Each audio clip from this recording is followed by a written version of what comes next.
Welcome to MotoGP Mac. In today's video, we're going to talk about the practice session that just happened for the Hungarian Grand Prix at Balaton Park. Now, before we get into it, here's how it finished. Pedro Acosta topped it from Marc Marquez, Alex Marquez, Fermin Aldeguer, Enea Bastianini, Franco Morbidelli, Joan Mir, Pol Espargaro, Luca Marini, Fabio Quartararo, Jorge Martin, Marco Bezzecchi, Fabio Di Gianantonio, Pecco Bagnaia, Brad Binder, Aya Agura, Jack Miller, Miguel Oliveira, Raul Fernandez, Johan Zarco, and Alex Rins. Now, the session itself, it's really some tricky circuit to ride. Definitely interesting. Some riders you can see are not really gelling with it. Others, well, they're taking it like a duck to water. So it's definitely going to be interesting. But look, the other side of the coin, this is just the first day of practice. Obviously, everything needs to be dialed in for some people, and some people have hit the ground running and others have clearly not. Pedro Acosta and Marc Marquez definitely do stand out as hitting the ground running. Alex Marquez, not so bad either. Solid day for him and Fermin Aldeguer. Enea Bastianini, good to see him up there. Looks really comfortable, as does Franco Morbidelli. Do they have race-winning pace? Not quite sure that yet, but they look okay. Joan Mir, probably the biggest surprise for me for the session. Honda definitely working for him around there.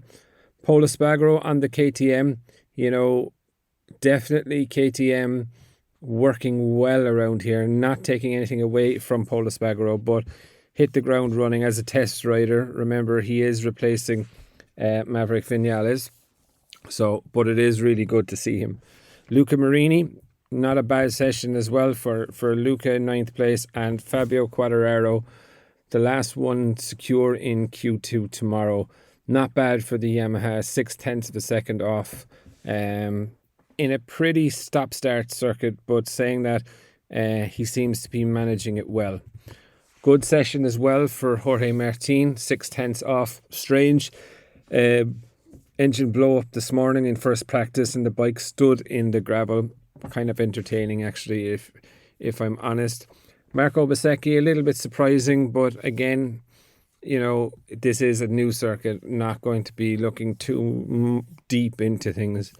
Fabio Di Gianantonio as well. Pecco Bagnaia, a little bit surprised. I thought he would be a little bit better. Definitely losing an awful lot through Sector 2 and Sector 3. Definitely time to be found there for Pecco. Brad Binder, a little bit surprised as well with him, but then saying that everyone down to 18th places within the second. So, in 15th place, Brad isn't doing well at 0.8 off. Aya Agura, not a bad session as well.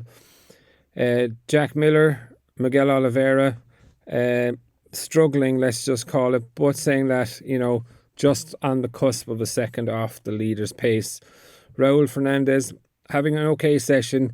Fernandez is a good bit behind Aya Agura, 0.2 of a second. No, it doesn't sound a lot, but it is quite a lot around here. Johan Zarco, very surprised to see him down here, 1.2 seconds off. And Alex Rins, 1.3 seconds off. Which, to be fair, lads, this is not a lot of time to be off. 1.3 between first and last is not a lot of seconds. There is an absolute heap of time, in my opinion, to find around here. And as the riders get more used to it in tomorrow's practice and the sprint race, I definitely think we can see faster lap times in the race itself. All in all, it's one of those circuits, it seems, that you either get on with it or you don't. Some late drama, of course, towards the end with riders falling, spoiling some people's laps. But look, it is the same for everyone that was out in circuit at the time. All in all, I thought it was a pretty good practice. The track is, I would think, fun but difficult to ride. But I would definitely love to know your thoughts. What did you think of the practice session at the Balaton Grand Prix? Definitely leave your thoughts in the comments below, and I'll be back again tomorrow with another video.